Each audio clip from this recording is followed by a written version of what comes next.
For years, Precinct 22 operated as a fortress of misconduct. Officers falsified charges, erased evidence, and ruled through intimidation. Their network of corruption extended from the police station to the highest seats of power. They had perfected their system until they wrongfully arrested Ruth Anderson. To them, she was just another elderly black woman, an easy target to silence. A routine arrest that would be forgotten in hours. But Ruth Anderson wasn't just anyone. She was a fighter. And when she made a phone call to her son, the U.S. Attorney General, the walls of corruption started to crumble. Ruth Anderson had spent a lifetime instilling the values of justice, fairness, and dignity in her students. Even in retirement, she carried herself with the same grace and wisdom that had earned her the respect of generations. But on this particular afternoon, none of that mattered. It was a crisp autumn day when Ruth decided to visit Highland Market, a high-end grocery store in an affluent neighborhood. She had shopped there on occasion, drawn by their fresh produce and specialty ingredients for her Sunday dinners. The store was immaculately kept, its shelves meticulously stocked to cater to an exclusive clientele.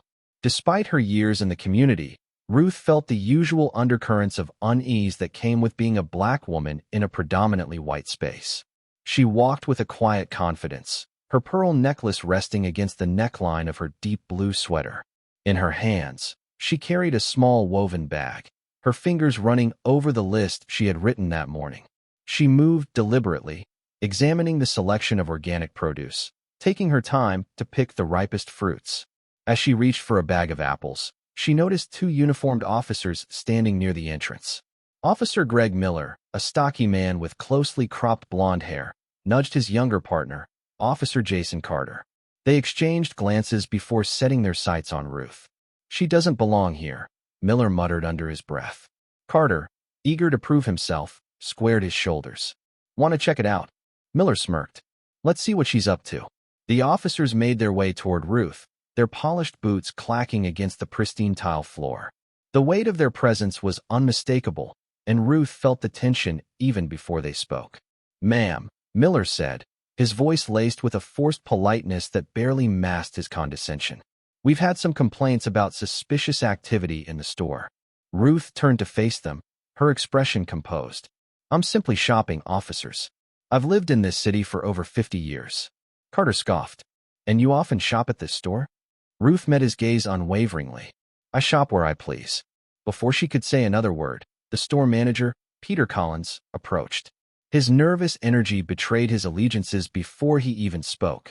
"She's been wandering the aisles for a while," he said hesitantly, despite the fact that Ruth had only been there for 20 minutes. "Some customers have expressed concern." "That is completely false," Ruth said, her voice firm but measured. "I have my parking receipt to prove exactly when I arrived." Miller stepped forward, towering over her. "Let's see some ID." Ruth sighed, reaching into her purse. But before she could retrieve it, Miller suddenly grabbed her wrist. The force of his grip sent her off balance, and she stumbled, knocking into a carefully arranged display of oranges. The bright fruits tumbled onto the floor, rolling in all directions. The commotion silenced the entire store.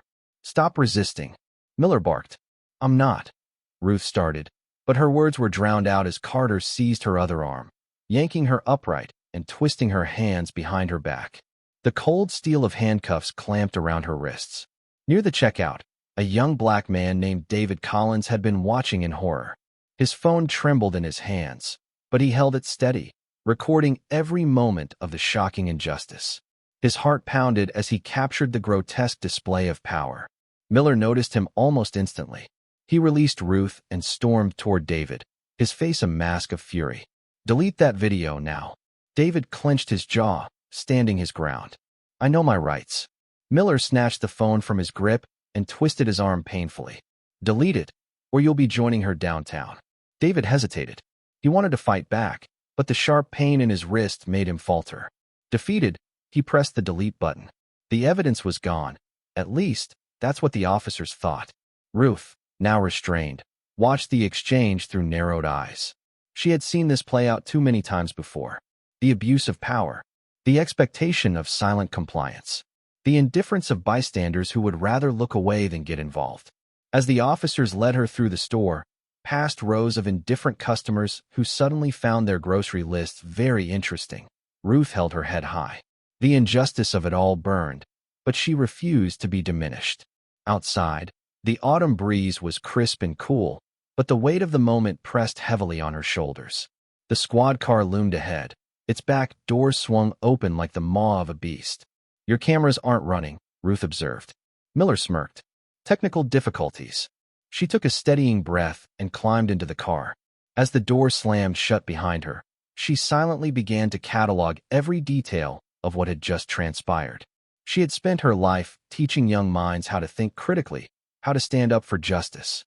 And now, she was about to teach Precinct 22 the hardest lesson of all. What they didn't realize was that they had just arrested the wrong woman. The interior of Precinct 22 was a cold, sterile maze of tiled floors and flickering fluorescent lights. The moment Ruth Anderson stepped inside, she felt the weight of the place, like a machine built not to serve justice but to grind people down. The officers who worked here had long since abandoned any pretense of integrity, replacing it with smug certainty that the law was whatever they decided it to be. As Ruth was led deeper into the precinct, the air smelled of stale coffee, sweat, and something less tangible, fear. Not hers, but the kind ingrained in those who had been through this system before. The holding cells buzzed with the low murmurs of detainees who had long since learned that fighting back only made things worse. Miller and Carter shoved Ruth onto a hard plastic chair. She remained composed, her back straight, her chin lifted. She had taught classrooms full of unruly students for decades. Intimidation tactics didn't work on her. "I need to make my phone call," she said firmly. Miller snorted. "Maybe later." "Standard procedure allows detainees a call upon arrival," Ruth countered. She was no stranger to rules and regulations, and she had no intention of letting these officers bend them without resistance. Carter leaned against the desk, his smirk barely concealed. "Standard procedure depends on who's in charge. And right now, that's us." Miller reached for a file and opened it, glancing at its contents with exaggerated boredom. "Let's see what we have here. Resisting arrest, disturbing the peace, possibly assaulting an officer if I feel like adding it in." He grinned. "Might as well make this worth your time, right?" Ruth said nothing. She had learned long ago that silence could be more powerful than protest. Across the room, a desk sergeant named Philip Grayson observed the exchange. He was older, with salt and pepper hair and a weariness in his eyes that suggested he had seen this precinct rot from the inside out. He didn't intervene. No one ever did in Precinct 22, but he took note. Ruth watched as Miller and Carter walked away, chuckling amongst themselves. The sound of their laughter sent a ripple of disgust through her, but she refused to let them see it. Instead, she shifted in her chair and listened. Observation had always been one of her greatest strengths, and now, it would be her greatest weapon. Precinct 22 didn't just enforce the law, it manipulated it for profit. As Ruth sat waiting, she overheard officers talking freely about their latest exploits. "Yeah, we hit up that corner store again. Told the owner he had a week to come up with the security fee. He knows the drill," another officer said. "Pay up or we start hitting him with violations." It was a shakedown, plain and simple. Officers extorted money from small businesses in exchange for protection from themselves. Those who paid were left alone. Those who didn't found themselves drowning in fabricated fines and inspections that mysteriously never seemed to go their way. Ruth watched as Detective Marcus Reed strolled into the room. Unlike the others, Reed didn't bother pretending to be anything but what he was. A kingpin in a uniform. His reputation was one of quiet ruthlessness. If Miller and Carter were schoolyard bullies, Reed was the administrator who looked the other way, until it suited him to get his hands dirty. He stopped by Miller's desk. "Heard you brought in someone interesting." Miller smirked. "Yeah, old lady thought she could talk back. We took care of that." Reed studied Ruth from across the room. "She's been listening." Miller shrugged. "Not like it matters. Who's gonna believe some retired schoolteacher?" Reed didn't respond. Instead, he turned and walked away, disappearing down the hall. His silence spoke volumes. One of the more insidious practices at Precinct 22 was the systematic erasure of accountability. Body cameras conveniently malfunctioned during key moments. Paperwork was altered, footage deleted, complaints buried. That night, Ruth saw it all in action. From where she sat, she could see a young officer, nervous and hesitant, being ordered to alter an arrest report. Just change the time of the incident, his superiors said. Make sure it lines up with the security footage we did keep. But sir, the footage shows. It shows whatever we say it does. The younger officer's shoulders slumped. He nodded and began typing. Ruth had heard stories of such things happening, but seeing it unfold in real time ignited something in her. This wasn't just about her. How many others had been victims of this system?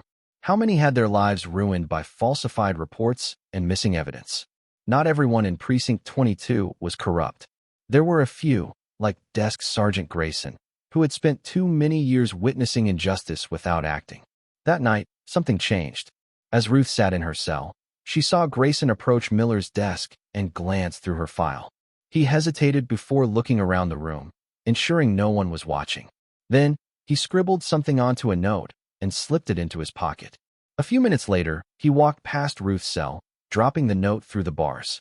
It read, "Hold your ground. Someone's watching."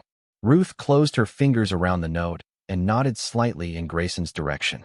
It wasn't much, but it was proof that not everyone had abandoned their conscience. Hours passed. The precinct was quieter now, but Ruth was still wide awake. Injustice did not rest, and neither would she. She observed how evidence was moved, how officers interacted, how they spoke in hushed voices when certain names were mentioned. She committed every detail to memory. Then, in the dead of night, she saw something interesting. Detective Lisa Carter, one of the few female officers in the precinct, walked past her cell. Unlike the others, she did not sneer or mock. Her gaze lingered on Ruth for a moment before she continued down the hall. Lisa Carter had a reputation for keeping her head down, but Ruth saw something else, a flicker of doubt, a hesitation that suggested she wasn't as blind to the corruption as her peers. Ruth didn't know it yet, but Lisa Carter would soon become her greatest ally. By morning, Ruth had a plan. She didn't need physical evidence, yet. She had something far more valuable, knowledge. The names of officers who doctored reports, the businesses being extorted, the locations where evidence was being tampered with. And most importantly, she had the certainty that not everyone in this place was beyond redemption. She would wait for the right moment, because they had underestimated her. And that was their first mistake. The walls of Precinct 22 might have been built to hold people in, but Ruth Anderson refused to let them break her spirit. She had spent the past several hours carefully observing the officers, listening to their conversations, and noting every corrupt action. She knew what was happening here. She had seen it all before. But now, she had something they didn't expect, a plan. As the dim, flickering fluorescent lights buzzed overhead, Ruth finally got what she had been demanding since her arrival, her phone call. The officers thought they were doing her a favor, allowing her to make a brief and meaningless connection to the outside world. What they didn't know was that Ruth wasn't calling just anyone. She was calling her son, U.S. Attorney General Daniel Anderson. The moment the call connected, Ruth's voice was steady, but her words carried the weight of someone who had witnessed too much. "Daniel, listen to me carefully. Something is very wrong here." On the other end of the line, Daniel sat up in his Washington, D.C. office, his usual composed demeanor shifting as he heard the tension in his mother's voice. He had grown up knowing her as a woman of strength and conviction, never one to exaggerate or panic. If she was calling him from a precinct, something was terribly wrong. "Mom, where are you?" Daniel asked, already motioning to his assistant to trace the call. "Precinct 22, Ruth replied. "And listen to me. I've seen enough in the last few hours to bring this entire department down." Daniel Anderson was not just any government official. He was one of the most powerful legal figures in the country. And he was also a son who had grown up watching his mother fight for justice in classrooms, in communities, and now, in a police precinct where she had been unjustly detained. He turned to his chief investigator, Sarah Whitmore. "I need every file, every complaint, and every internal report on Precinct 22, now." Sarah nodded and sprang into action, alerting their federal law enforcement contacts to begin a thorough review. Within minutes, an alarming pattern emerged: multiple complaints of misconduct, a history of tampered evidence, and an unusually high number of dismissed cases tied to officers from that precinct. Daniel's gut tightened. This wasn't just a routine abuse of power. This was systemic corruption, and his mother had walked right into the center of it. "Mom, listen to me," he said, keeping his voice calm but urgent. Do not sign anything. Do not answer any more questions without legal representation. I'm sending a federal team immediately. Ruth smiled, a mix of relief and pride washing over her.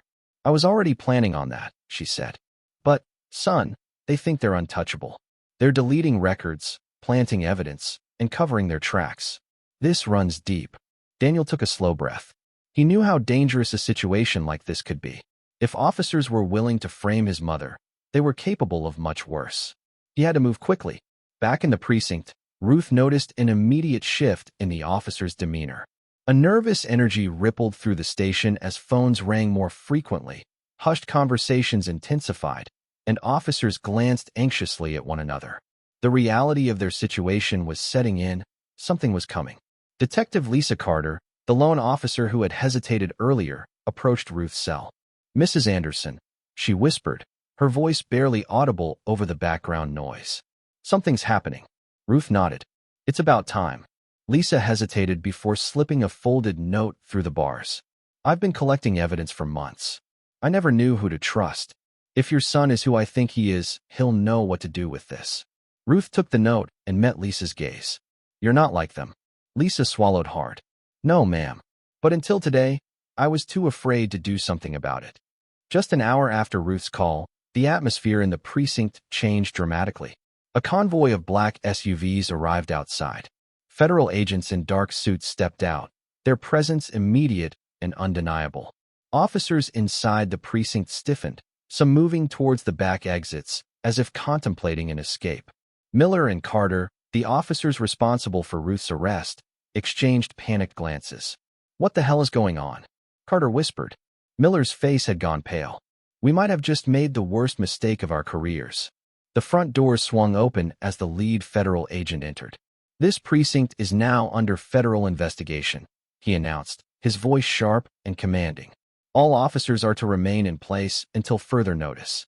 No one is to delete, destroy, or remove any files or evidence." Miller turned to run, but another agent blocked his path. "Not so fast." Meanwhile, Ruth was being led out of her cell, not by a corrupt officer, but by a federal agent who treated her with the respect she deserved. As she stepped into the hallway, she saw the ripple effect of her actions. Officers were being questioned, computers were being accessed, and files that had been hidden for years were now being examined under federal jurisdiction. As Ruth stepped outside into the cool night air, she saw her son waiting for her. He embraced her tightly, then looked into her eyes. "Mom, they don't know what's about to hit them." Ruth chuckled softly. "They never do." Within the next few hours, more details came to light. The documents Lisa Carter had given Ruth contained undeniable proof of bribery, evidence tampering, and the systematic targeting of minorities. It wasn't just a few bad officers. This was a full-scale operation designed to abuse power and evade consequences. With this evidence in hand, Daniel Anderson wasted no time launching a sweeping investigation that would not only take down Precinct 22 but shake the entire city's law enforcement system to its core. The headlines the next morning would tell the world about the corruption that had thrived unchecked for years. But none of it would have been possible without one woman's refusal to stay silent.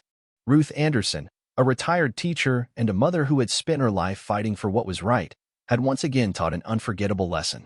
Long after the investigation began, reporters would ask Daniel Anderson how the case was cracked wide open. He would always reply the same way. It started with a phone call, a mother calling her son, a woman calling for justice. And from that moment on, there was no turning back.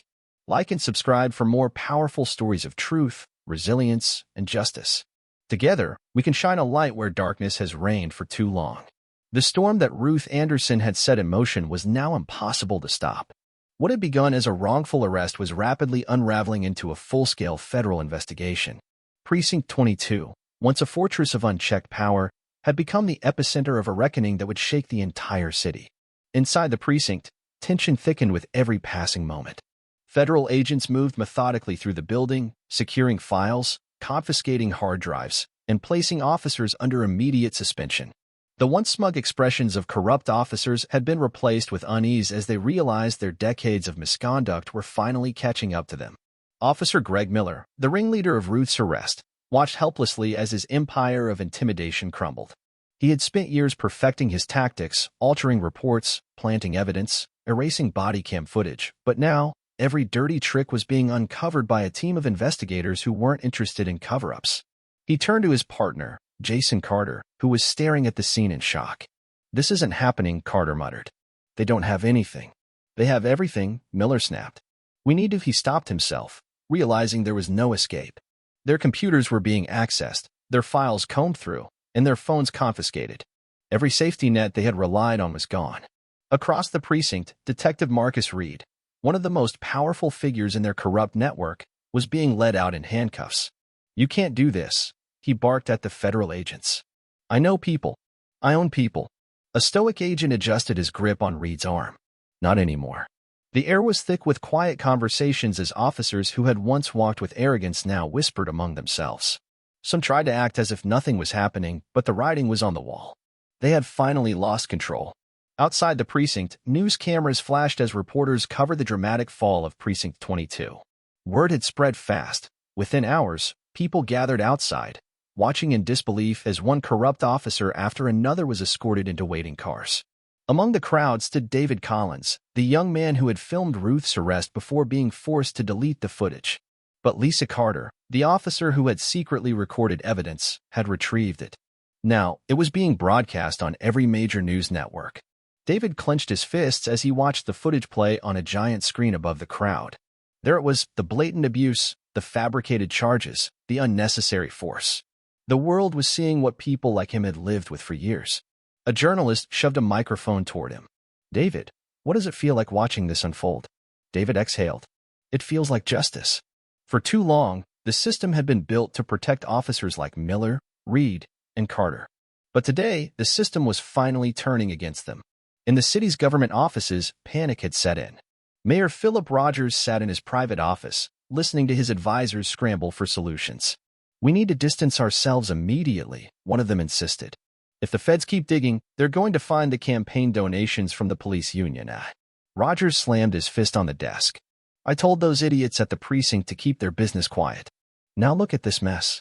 He turned to his press secretary. "Release a statement. Say we support full transparency and reform. Make it look like we've been on the right side of this the whole time." But Rogers knew it was too late. The corruption within Precinct 22 wasn't contained. It was spreading into every corner of City Hall. And if the federal investigators kept pulling on the thread, they'd find everything. As chaos engulfed the city's police force, another man was fighting his own losing battle, Judge Henry Whitmore, the corrupt official who had enabled officers like Miller to manipulate the law. Whitmore had spent years dismissing cases that threatened Precinct 22's officers, covering up misconduct, and ensuring that justice was never served. But now, his name was on every federal warrant being executed across the city. Sitting in his office, he made one last desperate call. "I need protection," he hissed into the phone. "If I go down, I'm taking half this city with me." But the response on the other end was cold. "You're on your own, Judge." For the first time in years, Whitmore felt true fear. He had spent so long bending the system in his favor, he had forgotten what it felt like to be powerless. As the headlines continued to spread, Ruth Anderson sat quietly in her son's office in Washington, D.C. She had never sought fame, never wanted to be at the center of something so massive. But she had also never been one to back down from a fight. Her son, Attorney General Daniel Anderson, set down a folder filled with documents. "Mom," he said, "because of you, this city will never be the same." Ruth simply nodded. "Good." Across the country, her story was being shared as an example of how one person, armed with nothing but truth and determination, could bring an empire of corruption to its knees. Lisa Carter, the detective who had risked everything to expose the truth, had been reassigned to a federal task force on police reform. David Collins had been offered a position in investigative journalism, using his experience to expose further injustices. And Precinct 22? It was permanently shut down. Its doors locked, its reputation destroyed. Where it once stood, plans were already in motion to convert the space into a community center dedicated to civil rights education. A new beginning. As Ruth looked out the window, she saw something remarkable, people gathering, not in fear, but in hope. A system that had once crushed them was now being rebuilt. Not by politicians, not by police, but by the people who had suffered under it for so long. Her son spoke again. "What happens now?" Ruth turned to him, a small but determined smile on her lips. Now, we make sure it never happens again. And with that, the reckoning wasn't just an ending, it was a new beginning. Outro. Ruth Anderson never set out to be a hero. She was a teacher, a mother, and a woman who simply refused to be silenced. Her story is a lesson for us all. Corruption thrives in darkness, but it only takes one person to bring it to light. So ask yourself, if you saw injustice, would you have the courage to speak up? Justice isn't inevitable, it is demanded, and the fight is never over. Lessons learned from this story. 1. One voice can make a difference. Ruth Anderson's refusal to stay silent ignited a movement that dismantled corruption. This shows us that even one determined individual can bring about powerful change. 2. Corruption thrives on fear and silence. The officers in Precinct 22 believed they were untouchable because people were too afraid to challenge them.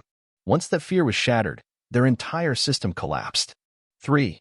Justice requires persistence. Change doesn't happen overnight. It takes unwavering determination, careful observation, and courage to hold those in power accountable. 4. Good people in the system matter.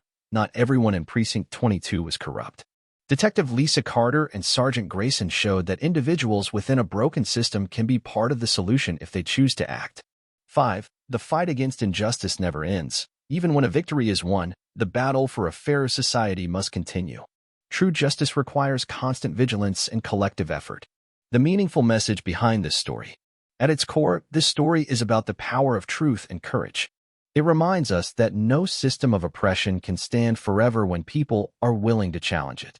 Ruth Anderson's actions demonstrate that speaking up, even in the face of overwhelming adversity, can ripple outwards and create real change. It is also a call to action for all of us. Injustice exists in many forms, and it is our responsibility to recognize it, challenge it, and work toward a better society. Change doesn't start in courtrooms or government offices. It starts with ordinary people who refuse to accept the unacceptable. If this story moved you, if it made you reflect on the world around you, then don't stop here. Subscribe to Story Precious to hear more inspiring stories of resilience, courage, and justice. We bring you powerful narratives that not only entertain, but also challenge perspectives and inspire change. Click the subscribe button now and turn on notifications so you never miss a new video. Together, we can share these important stories and make a difference. Follow, share, and spread the message. Because stories like these deserve to be told.